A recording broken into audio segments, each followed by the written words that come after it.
or their offices didn't respond. We are now joined, though, by a Democratic Senator, Chris Coons of Delaware. He's a member of the Foreign Relations and Judiciary Committee. Senator, thanks very much for joining us. Thank you, Wolf. The former director of national intelligence, James Clapper, tells CNN that North Korea could easily, his word, easily construe the president's comments as a declaration or threat of war. How concerning is that? Well, I'm concerned, Wolf, that at this time that we are in a rising possibility of confrontation with North Korea, that the president is distracted by a Twitter war with one of the most important Republican leaders in the Senate, the chairman of the Foreign Relations Committee, and last week a disagreement with his Secretary of State.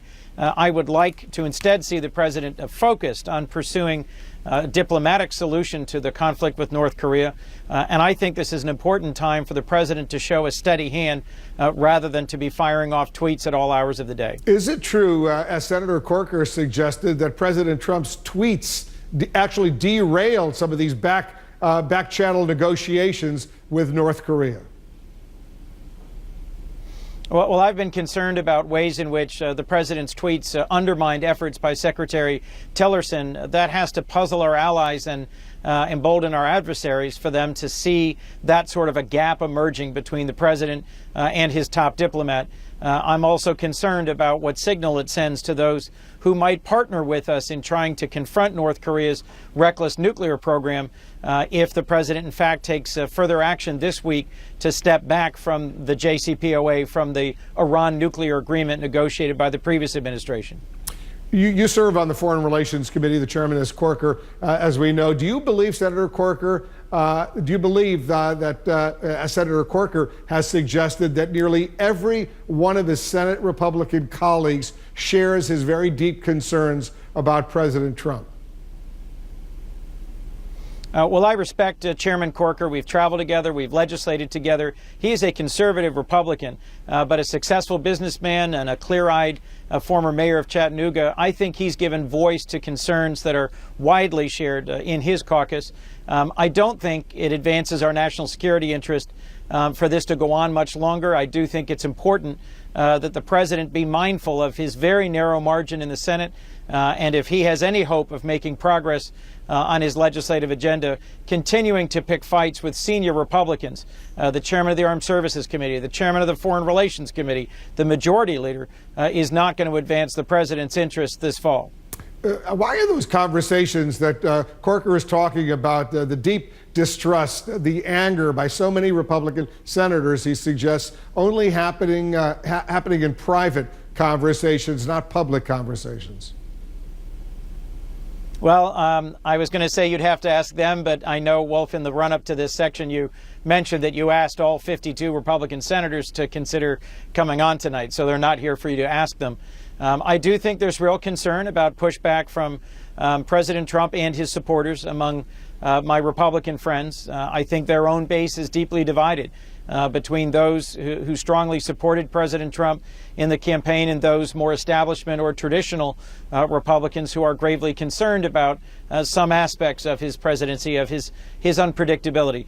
Look, Donald Trump as a candidate ran on the idea that he would be unpredictable, that he would be an unconventional president. And in his conduct of foreign policy, he certainly demonstrated that unpredictability. Is it dangerous to America's standing in the world to have a leading Republican, we're talking about the chairman of the Foreign Relations Committee, characterize the White House as an adult daycare center? Well, I am concerned about the level of back and forth. Last week there was a prominent story about what Secretary Tillerson did or didn't say about the president in private. What concerns me is less those sort of private spats than a public disagreement. And I am concerned about the tone of the exchange. Look, it wasn't Chairman Corker who started this dispute with the president. I think he was quite offended by some of the things the president said about his courage and willingness to serve. But I don't think it helps our national security for these things to be laid out for all the world to see. Do the new White House principles just revealed overnight as far as the dreamers, the 700,000 or 800,000 young people, the dreamers here in the United States, do they mean that a deal that the president may have worked out with the House and Senate Democratic leadership may be off right now because of the new conditions that have been attached, including the building of the wall along the border with Mexico? Well, Wolf, this is part of what has made the Trump administration so far unsuccessful in getting major legislative accomplishments through. Last week on the floor, I had conversations with a number of Republican senators who are working to try and find a balanced compromise on how to deal with dreamers and how to get legislation done to clarify their status quickly. This latest abrupt shift by the White House makes it harder for there to be any sort of responsible negotiating between Democrats and Republicans on this important issue. So I do think it makes it much harder for there to be any bipartisan compromise. Look, doing immigration reform is already hard enough without abrupt shifts in position by the president and the White House. All right, Senator, we're going to have to leave it on that note. Senator Chris Coons of Delaware, thanks so much for joining us. Thank you, Wolf. Just ahead, Kim Jong-un promotes his sister to an even more